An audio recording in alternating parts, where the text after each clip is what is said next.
Islam Masjid Negeri Pembinaan. Saya Yusnisa binti Yusuf, Rani di Tadika Islam Masjid Negeri. Itu soalan pertama. Ya. Apakah anda faham tentang perkataan kekeluargaan? Keluargaan. Tapi korang Kekeluargaan. Oh, keluarga.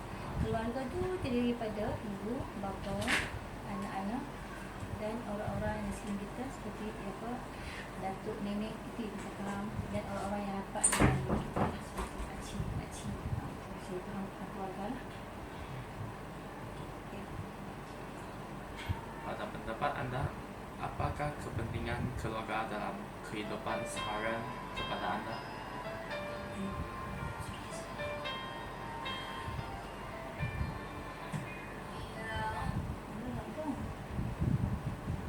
Hello, Assalamualaikum. Ya.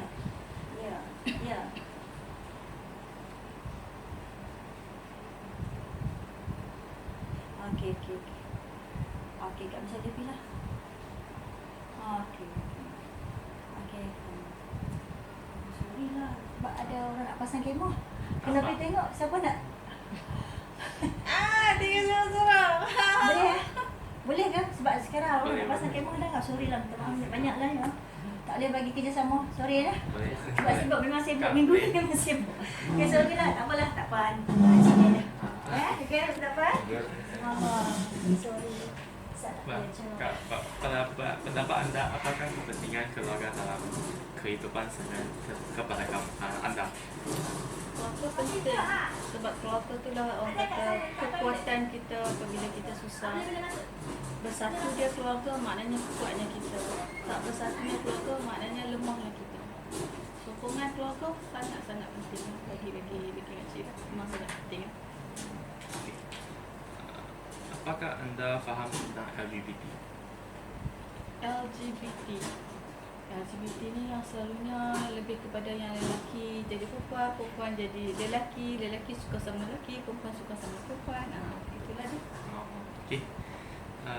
Pada pendapat anda, seseorang LGBT patutkah dianggap salah?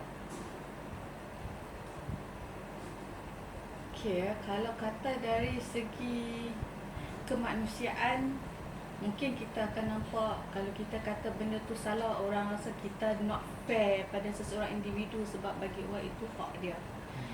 Tetapi sebagai manusia yang normal, kita tahu bila hubungan tu mempunyai hubungan yang sama-sama tu dah jadi hubungan yang bercanggah. Dan orang kata dah memang dah melanggar daripada etika kehidupan kita sebagai manusia biasa kan. Kalau nak ikut dari segi agama, kalau kita yang memang mementingkan agama, benda tu memang benda yang salah. Itu satu. Dan kedua, kita tahu hubungan yang macam ni memang akan mendatangkan penyakit yang tak elok. Memang semua orang dah tahu benda tu. Dari segi sains pun dah terbukti kan. Jadi kalau tanya kat akak, bagi akak benda ni secara personally lah, for me, benda ni memang tak elok lah. Okey. Pada pendapat anda, apakah kesan yang akan berlaku di Malaysia jika golongan LGBT diterima oleh kerajaan? Wow, sekiranya diterima oleh kerajaan, secara logik lah kan, agaknya apa akan berlaku pada institusi kekeluargaan? Macam mana hubungan lelaki dengan lelaki, perempuan dengan perempuan nak boleh menghasilkan zuriat? So di manakah perkembangan kita sebagai manusia tu nanti? Jadi sekarang ni kita dah tengok kepupusan binatang, tak lama lagi kepupusan manusia lah. Itu yang akan berlaku. Saya rasa adil ke untuk generasi yang akan datang?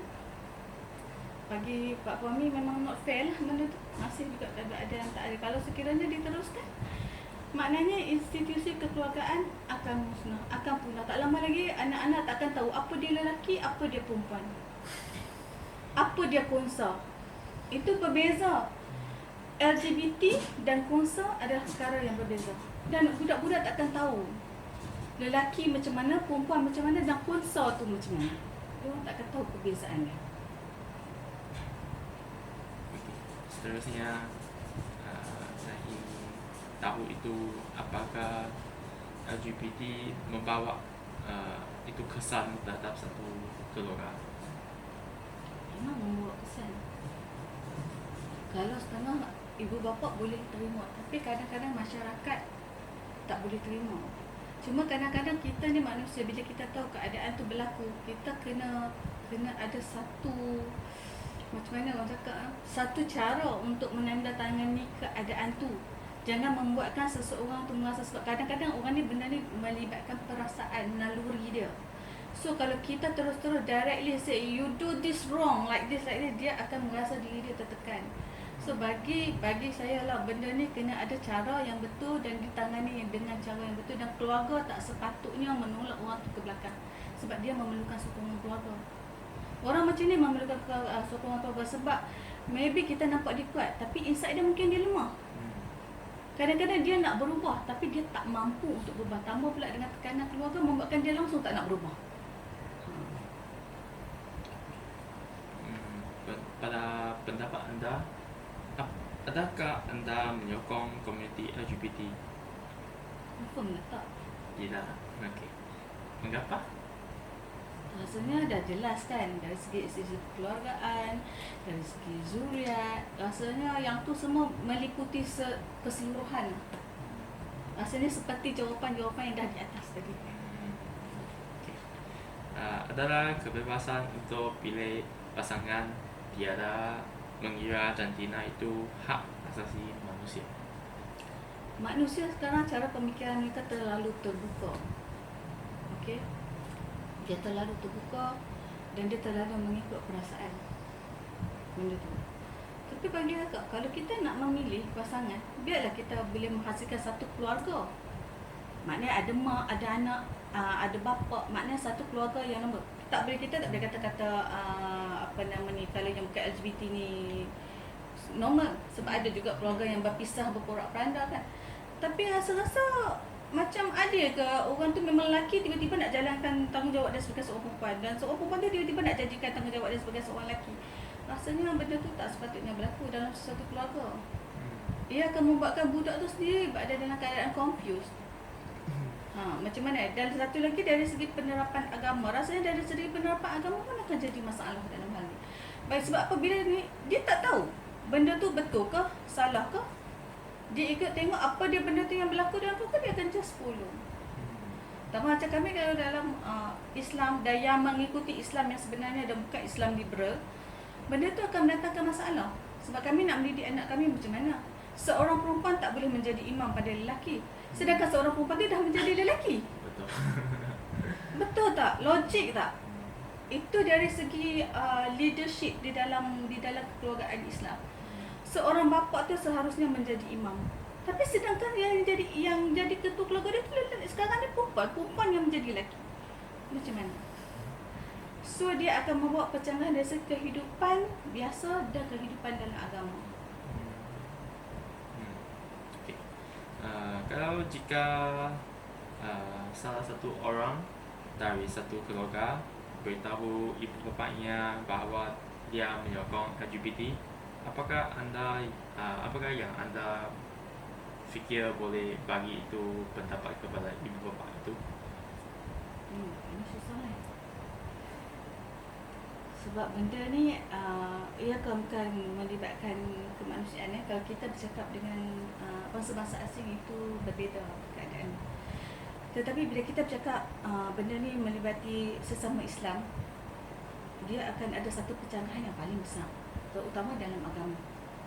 Bukan senang kita nak menasihati orang yang tambah kalau orang tu dia memang pegang kepada agama. Kita nak bagi tahu tentang keadaan ni sangat susah. Sebab ibu bapa ni kadang-kadang dia tak boleh terima langsung keadaan ni, dan dia tak cuba membuka fikiran dia macam mana cara benda ni dia nak buat. Dan kalau kita bercakap, kita akan jadi musuh dia.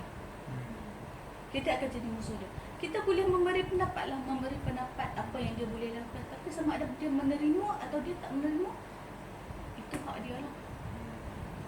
Sebab benda ni bagi saya lah, benda ni dia perlu sokongan, bukan sahaja sokongan dari untuk keluarga. Bila benda ni berlaku, keluarga tu sendiri memerlukan sokongan daripada masyarakat.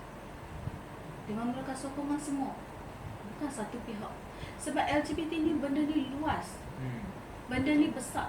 Benda ni orang tak boleh nampak kecil sebab ni benda ni besar. Sebab kita kena ingat satu, benda ini boleh membawa kepupusan kita sebagai manusia. Bagi saya lah, itu yang memang ditakutkan. Sebab saya tahu, sebab keluarga saya ada. Sebab keluarga saya ada yang jenis macam tu. So it's not easy benda tu nak berubah. Walaupun akhirnya yang seorang tu berjaya berubah kembali kepada lelaki, tetapi orang kata benda tu ambil masa yang terlampau lama dan bukan senang dia terus-terus buat lelaki. Keadaan tu masih ada, cuma dia ikut cara lelaki balik. Dan seorang lagi memang tak boleh buat apa lah. Family dia pun tak boleh buat apa. Just try to accept lah. Kita tak boleh membuang sebab kita takut dia hanyut, dia jadi lagi tak elok. Itu saja. Itu saja. Terima kasih. Terima kasih. Sama-sama.